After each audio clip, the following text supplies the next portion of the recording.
Buenos días. Hoy vamos a presentar un radiographics que habla acerca del enfoque de las imágenes multimodales para las neoplasias de ovario con su correlación patológica. Fue un paper elaborado por Taylor y sus colaboradores y fue realizado en el Departamento de Radiología e Imágenes Biomédicas y el Departamento de Patología de la Facultad de Medicina de Yale en New Hampshire. Fue elaborado y publicado el 7 de enero del 2021.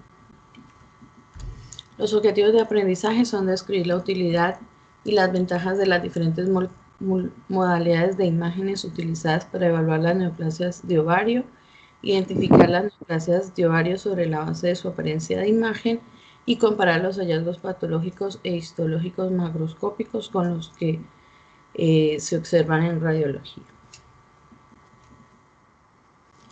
A manera de introducción tenemos que en el ovario puede surgir un grupo heterogéneo de neoplasias debido a la gran cantidad de tipos celulares que hay presentes en él. Generalmente las neoplasias son benignas y el carcinoma de ovario es la segunda neoplasia maligna ginecológica más común y es la quinta causa de muerte.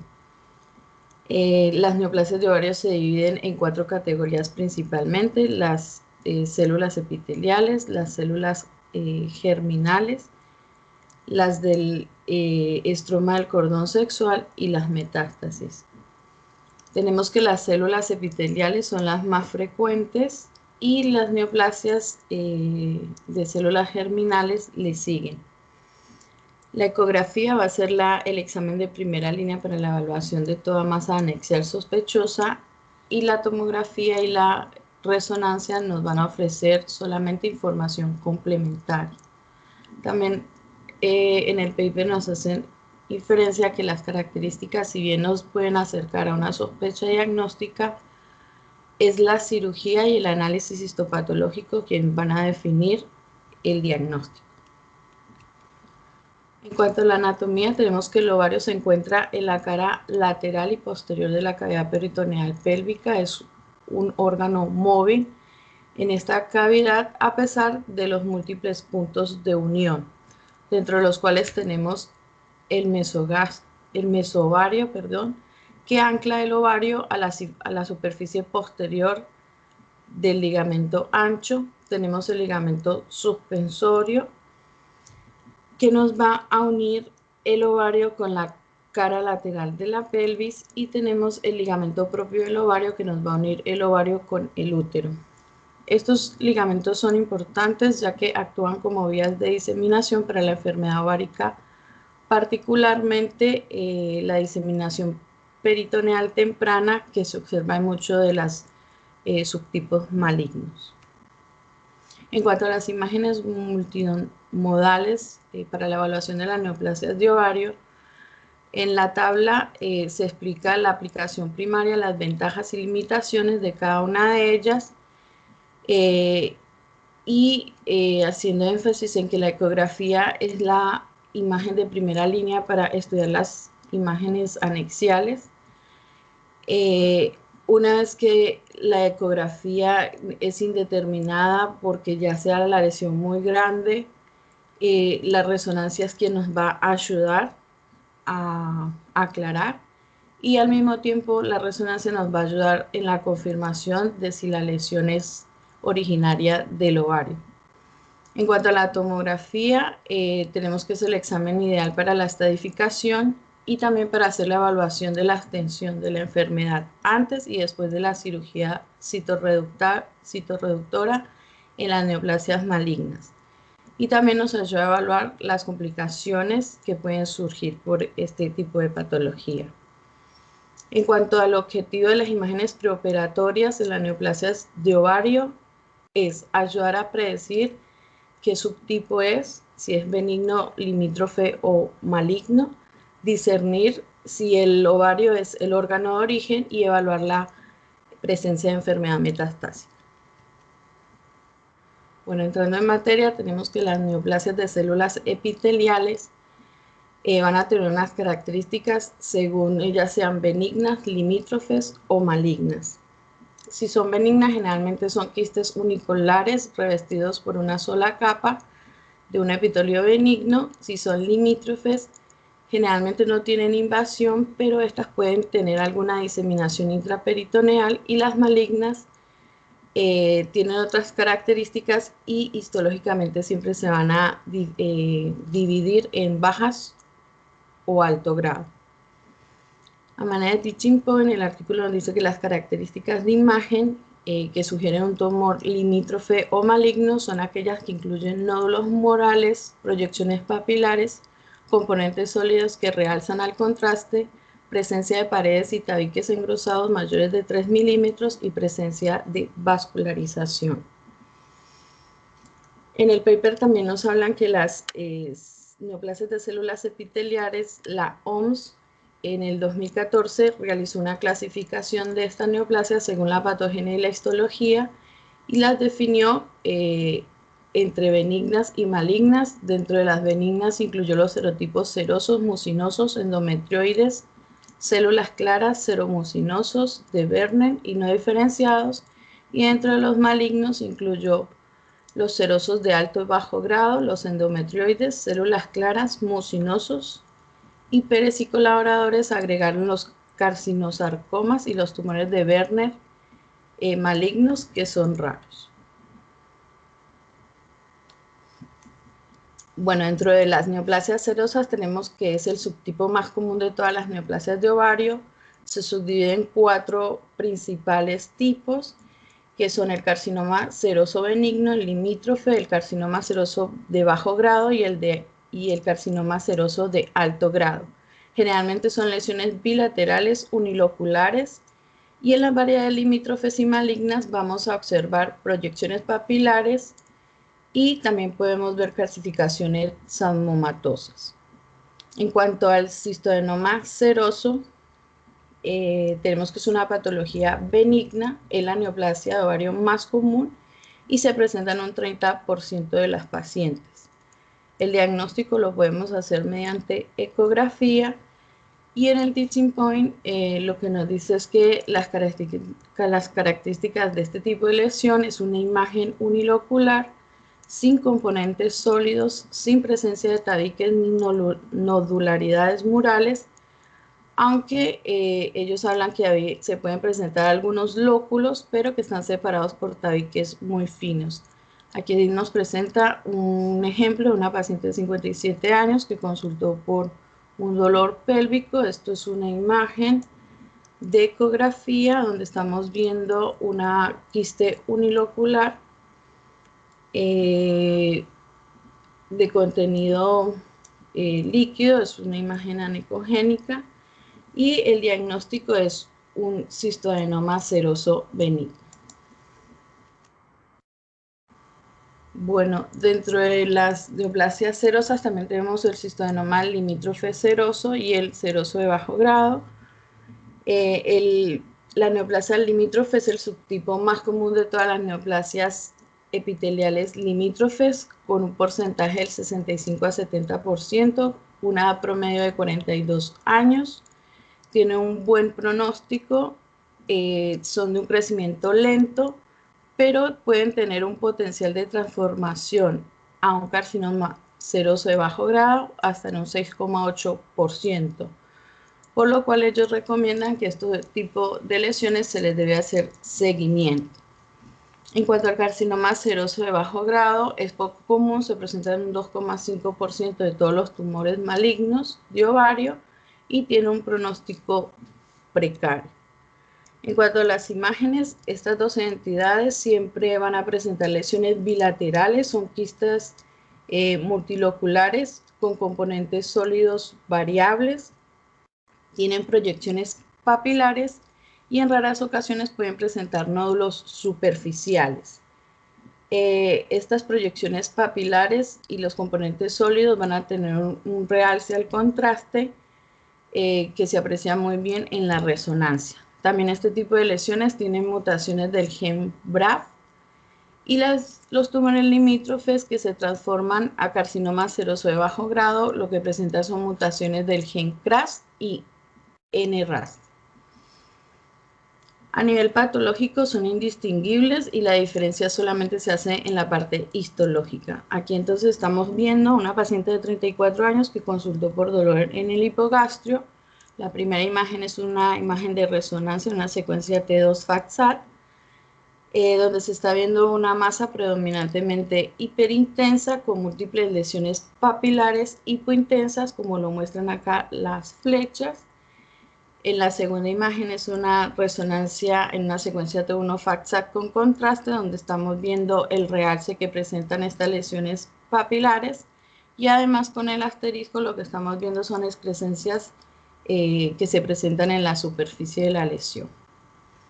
La tercera imagen es la fotografía de la patología, donde estamos viendo un crecimiento intraquístico. Al mismo tiempo estamos viendo las excrescencias superficiales y siempre van a ser de un color amarillo, como lo muestran acá. Con la flecha lo que se está evidenciando es que presenta este líquido ceroso. En cuanto al cistodenoma ceroso de alto grado, tenemos que es un subtipo más común del cáncer de ovario maligno, tiene una edad promedio de los 61 años y generalmente cuando se diagnostica tiene un estadio avanzado con presencia de metástasis peritoneales, tienen muy mal pronóstico y tiene una tasa de supervivencia a 5 años de un 32%. Este tipo de neoplasia tiene mutaciones del gen P53 y P116 y mutaciones del gen BRCA1 y BRCA2.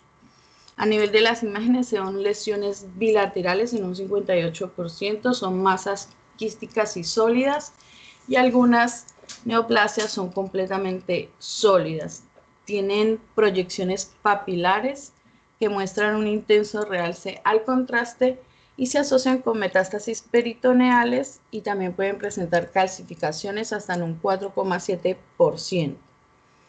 A nivel patológico se muestra también tumores sólidos quísticos que en su componente sólido tienen áreas hemorrágicas o de necrosis y también presencia las excrescencias que se ven en las imágenes. Acá estamos viendo una paciente de 70 años con dolor abdominal en hipogastrio. Es una imagen de tomografía con contraste en un corte axial de la pelvis, donde estamos viendo una masa predominantemente quística con proyecciones papilares que realzan, como lo muestran acá las flechas, también con un componente sólido, como lo muestra el círculo, y eso les hacía pensar a ellos que dependía de los anexos izquierdos, ya que ellos veían el ovario derecho atrófico, que no está mostrado en las imágenes, y con la flecha negra lo que nos quería mostrar es que la masa está adherida al recto. En cuanto a la fotografía de la patología, revela una masa sólido-quística con múltiples lóbulos de paredes lisas o engrosadas, también la presencia de excrescencias o proyecciones papilares. Y bueno, en el componente sólido lo que muestran es que es un color blanco tostado con focos necróticos en su interior. En cuanto a las neoplasias mucinosas, representan el 10 a 15%, afectan a un grupo de edad más joven, tiene un pronóstico favorable, y el subtipo maligno, que es el adenocarcinoma mucinoso, comprende un 9,4% de todos los tumores epiteliales invasivos. La edad media de este es a los 54 años. Tienen el peor pronóstico de todas las neoplasias malignas del ovario y tienen una supervivencia a 1 y 5 años del 14 al 38%. En este tipo de neoplasia se cree que hay una continuidad de la tumorogénesis, es decir, que del cistoadenoma mucinoso van progresando hasta la parte maligna del adenocarcinoma mucinoso, ya que comparten la mutación por el gen CRAS. En el teaching point lo que nos habla es las características de imagen, siempre son lesiones unilaterales, multiloculares, quísticas de gran tamaño que se van a confinar al ovario y cuya intensidad de señal, densidad o ecogenicidad van a ser variables por el contenido de mucina que contenga el quiste.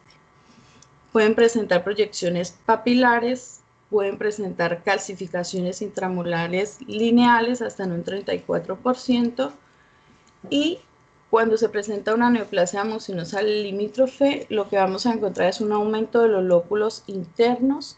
En las secuencias de resonancia de T1 se van a ver hiperintensos y en las secuencias de T2 se van a ver hipointensos por el contenido del quiste.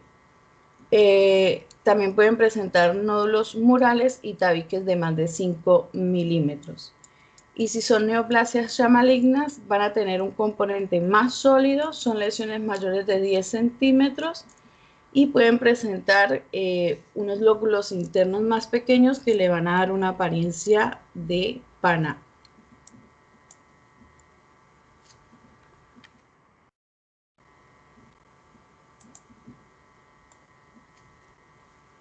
Entonces, acá lo que estamos viendo es una paciente de 28 años que consultó por dolor pélvico, a quien se le diagnosticó una neoplasia mucinosa limítrofe en el ovario izquierdo.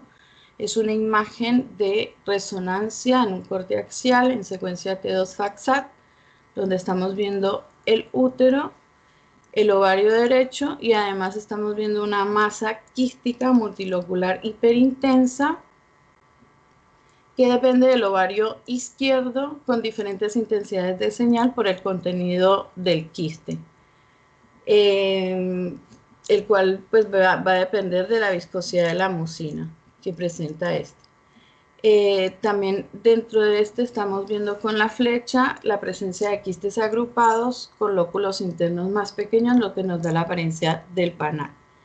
Y la segunda imagen es una resonancia en una secuencia T1 FACSAT en un corte axial que también estamos viendo el quiste, que en este caso se comporta hipointenso con diferentes intensidades de señal por la mucina, como lo había dicho anteriormente. Este es otro ejemplo, es una paciente de 63 años con aumento del diámetro abdominal. En este caso el diagnóstico es un adenocarcinoma mucinoso de ovario izquierdo. La primera es una imagen de tomografía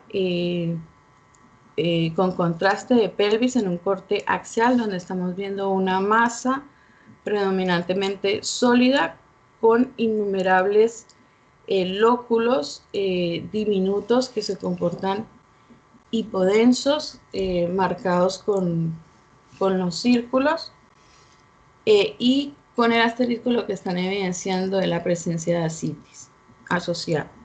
En la imagen de patología lo que vemos es un reemplazo completo del ovario izquierdo por una masa sólido-quística, y en su interior lo que está mostrando es múltiples quistes multiloculares con la flecha. Con la punta de flecha lo que está mostrando es el contenido del quiste que se está derramando, que ellos lo reportan como mucinoso, y con los asteriscos los componentes sólidos.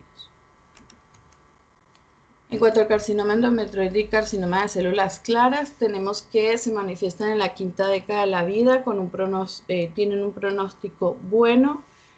Generalmente el carcinoma de células claras afecta con más frecuencia a las mujeres de Asia Oriental en comparación a otras etnias, y casi siempre son invasivos y malignos, pero con un bajo grado a nivel histológico. El artículo nos trae un teaching point donde dice que los carcinomas endometrioides, como los de células claras, están asociados con el síndrome de Lynch y a menudo se acompañan de un carcinoma endometrial sincrónico. También hablaban que el carcinoma de células claras se asocia con eventos tromboembólicos hasta en un 27%, y que ambos se asocian con endometriosis. En el caso de los carcinomas endometrioides en un 39% y en el caso de las células claras hasta en un 41%. En cuanto a las imágenes, son inespecíficas, generalmente va a ser una masa sólido-quística y a nivel de la parte sólida puede contener áreas de hemorragia. Si si hay aparición de estas lesiones en un quiste endometriósico, lo que se va a ver es que hay la presencia de un nódulo mural vascularizado o que va a realzar con el contraste. Estamos viendo entonces una paciente de 47 años que consultó por dolor pélvico, se le diagnosticó un carcinoma endometrioide. Ahí ves son imágenes de resonancia en secuencias T1 FACSAT en un corte axial, la primera sin contraste, la segunda con contraste, donde estamos viendo el útero, estamos viendo el recto y lo que se ve es una masa predominantemente sólida con un realce heterogéneo y una área o una zona que no realza en relación a una hemorragia que presenta. En la imagen de la patología macroscópica vemos un ovario derecho que revela una lesión sólida lobulada de color amarillo que tiene un centro necrótico. Este es otro caso, una paciente de 61 años con dolor abdominal. En este caso el diagnóstico fue un carcinoma de células claras. Acá lo que estamos viendo son imágenes de ecografía, la primera en escala de grises, la segunda con Doppler color, donde está mostrando una gran masa quística sólida con una mínima señal al Doppler color, ¿sí? Y además la presencia de ascitis. En la tercera imagen es una tomografía axial con contraste, donde se están evidenciando múltiples infartos a nivel esplénico, hallazgo relacionado con el aumento de riesgo de fenómenos tromboembólicos que se asocian a este tipo de patología. En cuanto al tumor de Brenner, son neoplasias epiteliales estromales infrecuentes, casi siempre son benignas y se encuentran de manera incidental, pues coexisten con otras neoplasias, principalmente el cistoadenoma mucinoso. Y las características de imagen son lesiones pequeñas, menores de 2,5 centímetros, son sólidas, pueden presentar calcificaciones amorfas extensas, hasta en un 50%, y al Doppler puede estar ausente o ser poco. En la resonancia se van a comportar en secuencias T2 hipointensas, más bajo que el músculo, debido a su componente de estroma fibroso. En cuanto a las características que nos deben hacer sospechar que hay un tumor de Brenner limítrofe o maligno, son aquellos que tengan un componente quístico creciente y tenga una mezcla en la intensidad de señal en las secuencias T2, que sean variable. Estamos viendo acá una paciente de 86 años con dolor abdominal en hipogastrio. Aquí se le diagnosticó un tumor de Brenner. La primera es una imagen de tomografía axial con contraste de la pelvis, donde estamos viendo una masa sólida con márgenes regulares y con las puntas de flecha lo que estamos viendo son calcificaciones punteadas. En la imagen B es una imagen de resonancia en secuencia T2 que nos está mostrando la imagen hipointensa. Y la tercera imagen es una imagen de la fotografía que muestra un parénquima ovario reemplazado por una masa sólida de bordes bien definidos, con una superficie nodular que es de color blanco tostado y bandas fibromatosas prominentes. En cuanto a la adenomafibroma y cistoadenomafibroma, son neoplasias epiteliales estromales raras, pertenecen al subtipo seroso con mayor frecuencia, casi siempre son benignas y son un hallazgo incidental. En la ecografía vamos a ver una imagen sólido-quística con proyecciones papilares con un Doppler color ausente, y en la resonancia, en la secuencia de T2 es hipointenso. Y hablaba también que si se pensaba que había alguna lesión maligna era porque esta hipointensidad era variable. Acá lo que estamos viendo es una paciente de 66 años con sangrado vaginal. Es un ecodoppler que nos está mostrando una masa quística de paredes gruesas y lisas que en su interior presenta un quiste más pequeño con doppler color ausente. Y en la patología lo que nos está mostrando es una masa quística multiloculada con diferentes tamaños de entremezclados entre áreas sólidas y que presentan excrescencias papilares. Los tumores de células germinales son las neoplasias ováricas primarias verdaderas. Es la segunda categoría de neoplasias a nivel del ovario. Son benignas en un 95% y ocurren en un grupo de mujeres más jóvenes. Histológicamente son heterogéneas y surgen de las células germinales, donde podemos encontrar teratomas, disgerminomas, tumores del saco vitelino, entre otros. En este tipo de tumores, los marcadores tumorales nos pueden ayudar a reducir el diagnóstico diferencial. En cuanto al teratoma maduro, son tumores frecuentes con una edad promedio a los 32 años, son benignos, pero un 2% de estos se pueden malignizar en los pacientes mayores de 40 años.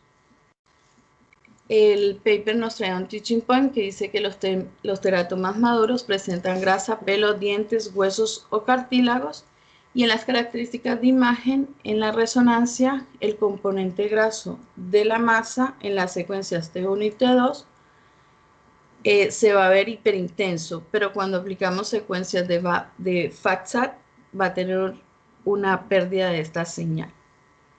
También hablaban que las secuencias T1 FACSAT eran crucial para distinguir entre si se trataba de grasa o de hemorragia, ya que si se trata de hemorragias, la señal va a estar hiperintensa.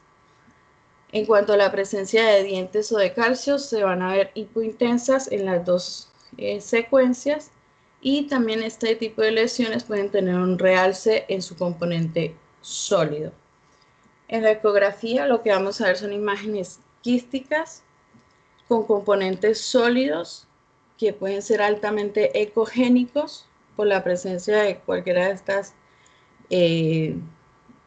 estructura, ya sea sebo, grasa o calcificaciones. Va a tener un crecimiento excéntrico, que es el nódulo de Rokitansky, y va a tener una sombra acústica posterior, y al doppler color no va a tener presencia de esto.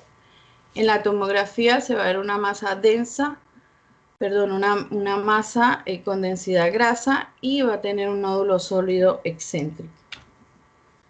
Acá estamos viendo una paciente de 36 años con molestias pélvicas. La primera imagen es una resonancia en secuencia T1 sin contraste en un corte axial que está mostrando una gran masa pélvica predominantemente hiperintensa y que al mismo tiempo presenta un nódulo mural compuesto por una intensidad de señal intermedia, y más hacia el centro va a tener un componente hipointenso.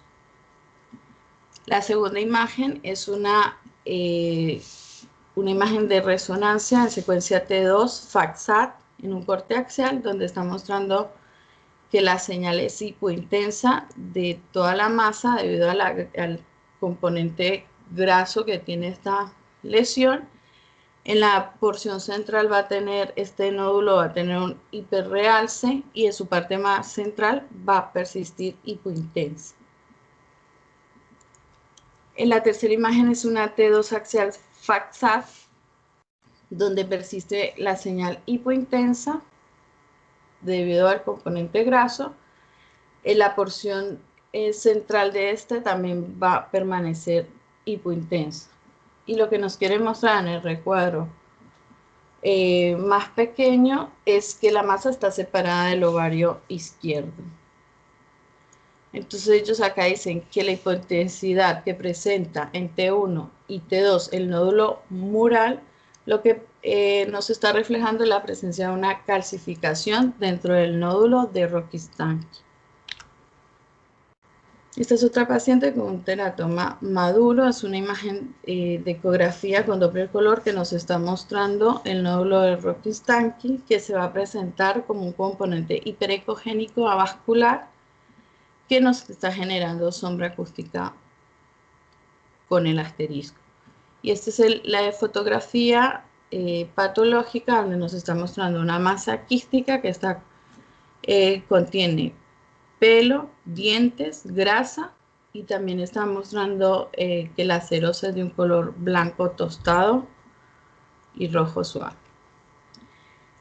Bueno, tenemos también el teratoma inmaduro. Estos son el tumor maligno de células germinales más común en Estados Unidos, hasta en un 36%. Se presenta en mujeres jóvenes. Son lesiones grandes, mayores de 18 centímetros. Estos son imágenes, se van a presentar heterogéneas, tienen un realce mayor de las áreas sólidas, con unos focos más pequeños y dispersos de grasa y calcificaciones. Estas lesiones comentaban que eran mejor caracterizadas en la tomografía y en la resonancia. Y a nivel patológico se van a ver áreas quísticas encapsuladas con áreas sólidas heterogéneas y pueden presentar focos de hemorragia y necrosis. Aquí entonces estamos viendo una paciente de 15 años que consultó por plenitud abdominal, se diagnosticó un teratoma maduro. La primera imagen es una tomografía en un corte coronal con contraste que está mostrando una gran masa a nivel del abdomen derecho, hipodensa.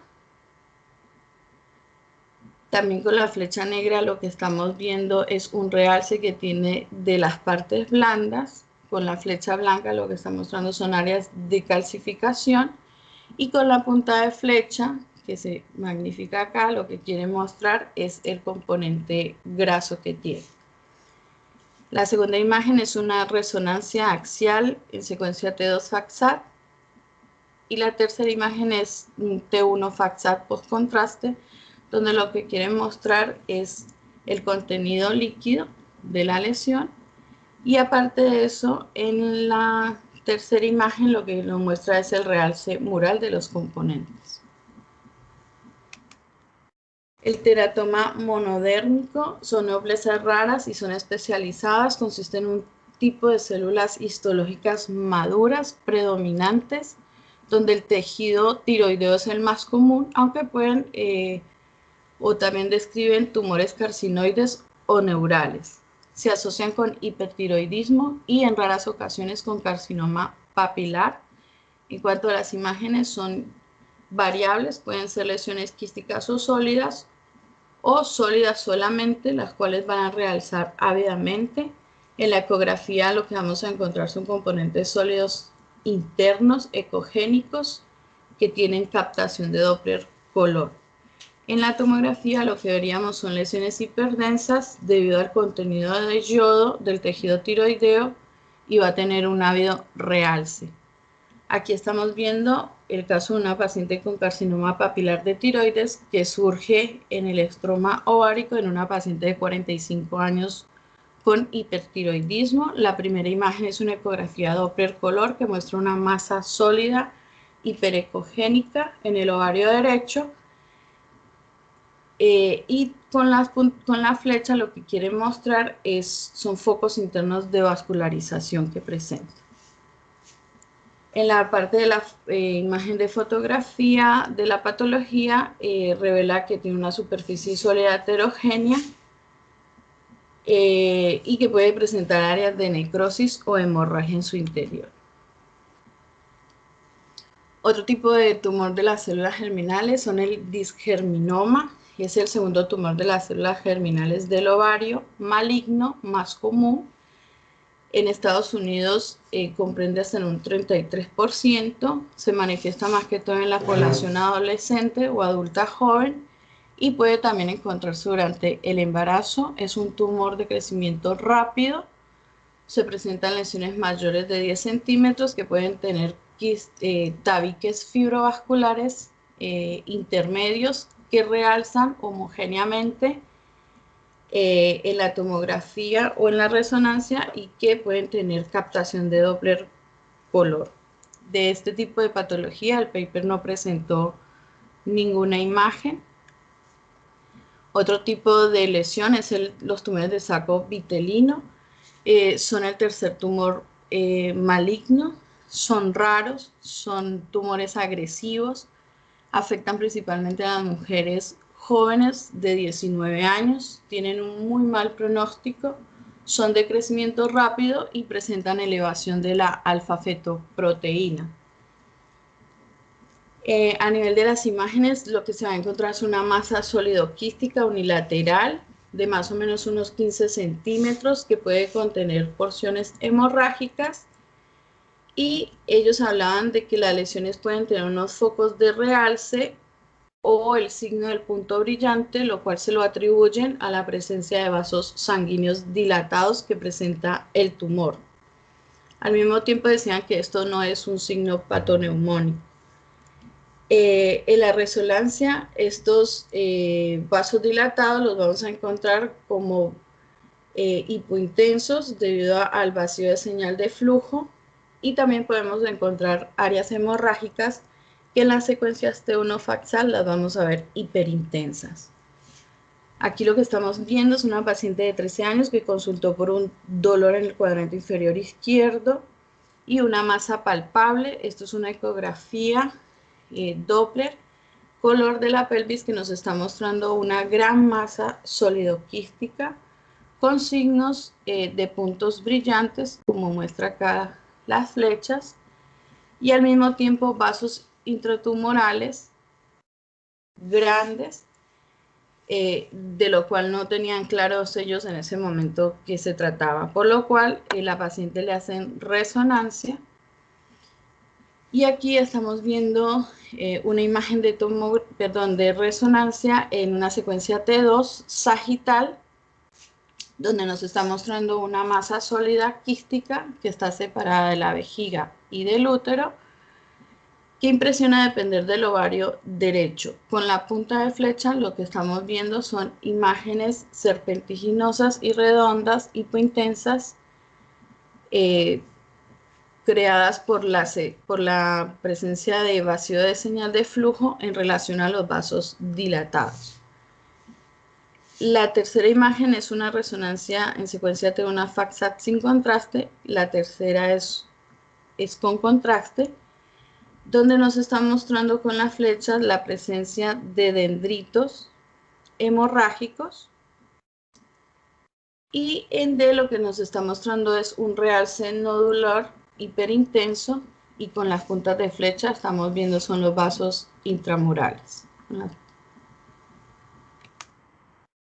Bueno, dentro de los tumores de estroma de cordón sexual tenemos que son el grupo heterogéneo de neoplasias, afectan un amplio rango de edad, son benignos, son poco frecuentes, y la OMS clasifica estos tumores si están compuestos por la presencia de células puras del cordón sexual, como serían los tumores de células de la granulosa o de Sertoli, o si están solamente compuestos por células estromales puras, como son las células de la teca o los fibroblastos o las células de Leydig, o si son mixtos.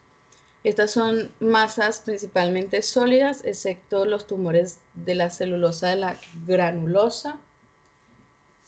En cuanto a los fibromas, tecomas y fibrotecomas, tenemos que son lesiones benignas, afectan a las mujeres en una edad mediana, son un hallazgo incidental, son lesiones unilaterales, y si se presentan bilaterales, pensar en que hay una asociación con el síndrome de Gorlin-Goetz o el síndrome de Mainz.